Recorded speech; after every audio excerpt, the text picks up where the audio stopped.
Crimes of the Future. That's right, folks. David Cronenberg, he's back. He went away for a minute. He's back. Creepy old man energy? Not really. Cool old man energy.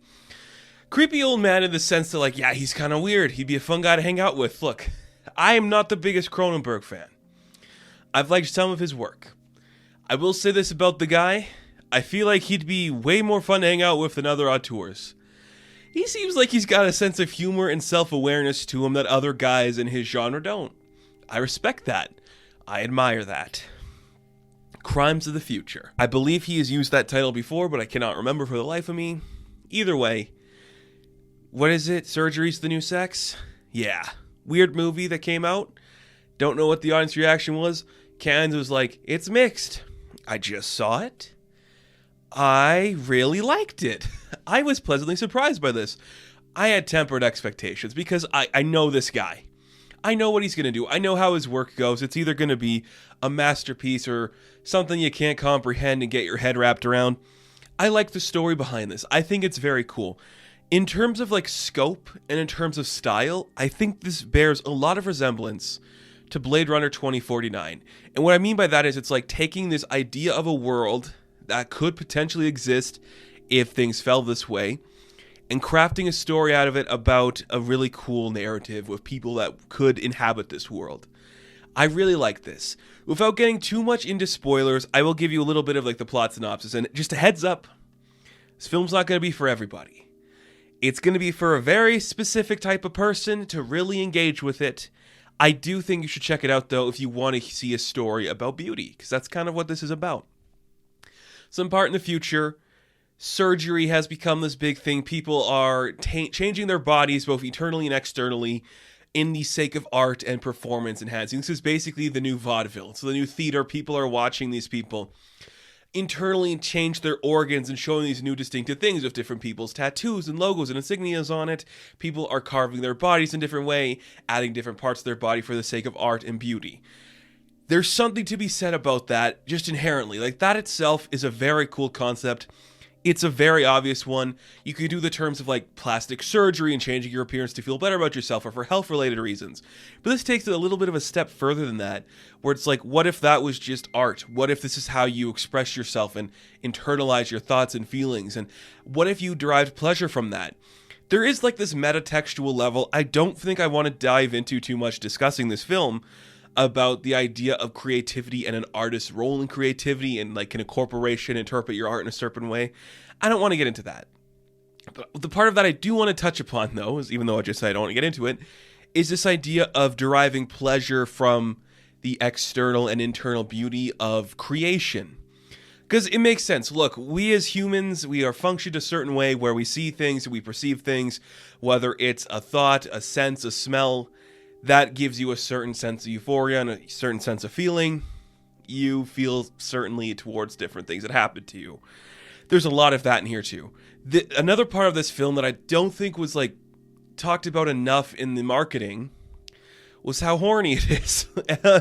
Art makes people horny in this. Like, the idea of the art is kind of just like, this gives you a sense of release and pretty much an orgasm that you've never had before.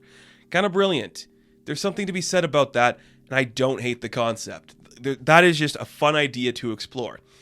And then it takes it kind of like a step further when this idea kind of like starts to morph of like, hey, maybe this person wants to show a certain type of art style that's very controversial, but it has an important message behind it.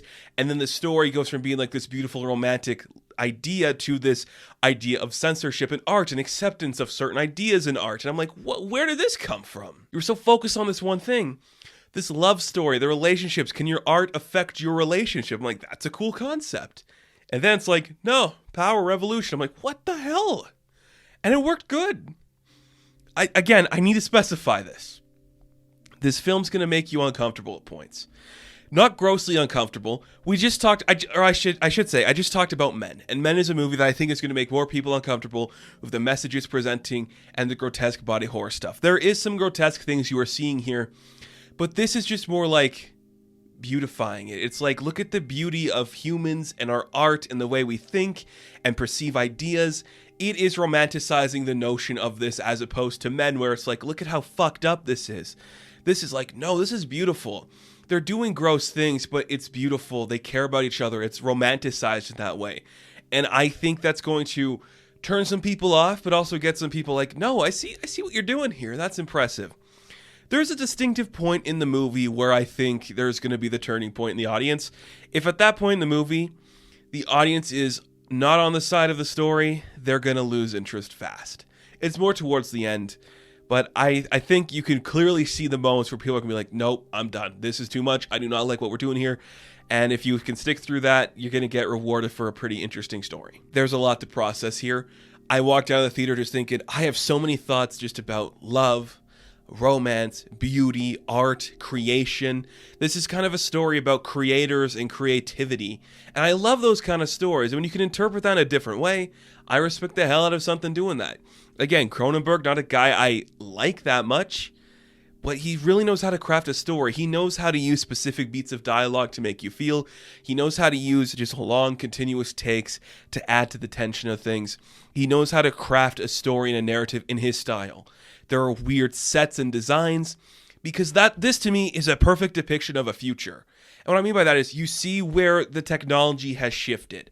Not just in terms of like just like morphing your body and changing yourself, but like, here's the devices we have. You can't eat breakfast properly. Here's a device to help stabilize yourself so you could eat. You have pains while you're sleeping. Here's a chamber that helps you deal with your pain. Another concept of this is we have no pain. How does that reflect our life? I'm like, that's kind of brilliant. But it's also like, people just wear regular clothes. The buildings are old and worn down because they're not being worked on. There's still simplicity to that, but still like, here's the future. Here's what else we're doing. We're developing these skills. But nah, man, people are just wearing regular clothes. That's kind of brilliant. It's just so realistic in that sense. I respect the hell out of it for that. It's not trying to present the future in anything more than just, here it is. I like that. As I'm talking here and thinking about it, another idea just popped in my head about what you could like take away from this film. That is the idea of evolution and Christianity and just kind of like the oppression of ideas being presented. There is like the subplot about the revolution kind of plays into this idea of evolution. I'm not going to dwell too much on it. I'm just going to say that is something you could interpret for this art. It's kind of brilliant that way. I for one, really believe in the idea of censorship. That's the one that spoke to me. It's like, if you have a project, even if it's weird like this film, you should be allowed to say that. Even if it's controversial and makes people uncomfortable, you should be allowed to say your art, make your piece, and talk about it. I believe in that fully. Let's talk about the actors in this. The leads are incredible. Viggo Mortensen, ooh, what a weirdo. He really just knows how to pretend to cough, be just like creepy in every scene. I love that he's the only guy that's dressed like a complete lunatic, just in dark robes and cloaks and hiding himself because he's literally tearing his body open every day. I love to see that. Lei Seydoux is just phenomenal. Just a very subtle performance from her, delivering some great stuff and just great lines. But Kristen Stewart, look, she's not in it as much as you'd expect. An incredible performance. Just completely leaning into like the absurdity of it, the romantic tendencies of what a character like that would do, and just completely pulling herself back, restraining herself from like fully releasing that hormonal burst of energy. I'm just like, this is so good. She was phenomenal in this. Every actor was incredible. This was just such a weird performance that I could completely understand why somebody would want to delve into this. It's kind of brilliant in that way. It worked on every level. This film did everything I think it set out to do. The directing was brilliant. The writing was brilliant. The story was brilliant. The world it crafted was brilliant. When I walked out of there, it was such an anticlimactic ending where I'm like, okay, I get it. This is what you were doing. We're not changing the world or doing anything big or drastic. We're just showing you this is the next step, Kind of like the idea of evolution itself, this is the next step forward. We're not showing you everything that's going to happen. We're just presenting the idea to you of what could happen next. I'm like, that's kind of fun. Something about that's kind of fun. And yeah, we're tearing open bodies and pulling out organs and cutting our bodies to look like certain aesthetics. And we're tattooing our spleen and shit. And I'm like, that is kind of fucked. But it's also, that's the art. That is what we're seeing interpreted in this universe as its art. Something about that's very beautiful. This isn't done in a negative way. Every single scene of this movie is about the romantication of what's being happened. And I think that's beautiful in a weird way. Very strong, Very intriguing. Very cool. Crimes of the Future. I liked it more than I thought I would. I gotta say, it actually just surprised me in a way I wasn't expecting. Cronenberg, you still know how to pull one out of your ass, man. Congrats to you for surprising me. That's incredible. This and Men, I hope we get, like, and maybe Nope, because Nope's coming out soon too. I hope we get a new era of just, like, really weird, subversive stories. I want to see more of them. So, Crimes of the Future. The new one. Maybe not the old one. You know what I mean. There's a movie called Crimes of the Future from before. Whatever. I'm going to give an 8 out of 10. And thank you guys for watching this review. Be sure to like and subscribe to the channel. As always, you can check me out on Instagram, TikTok, and Twitter. And as always, I will catch you in the next one. Have fun. Stay safe. Good luck.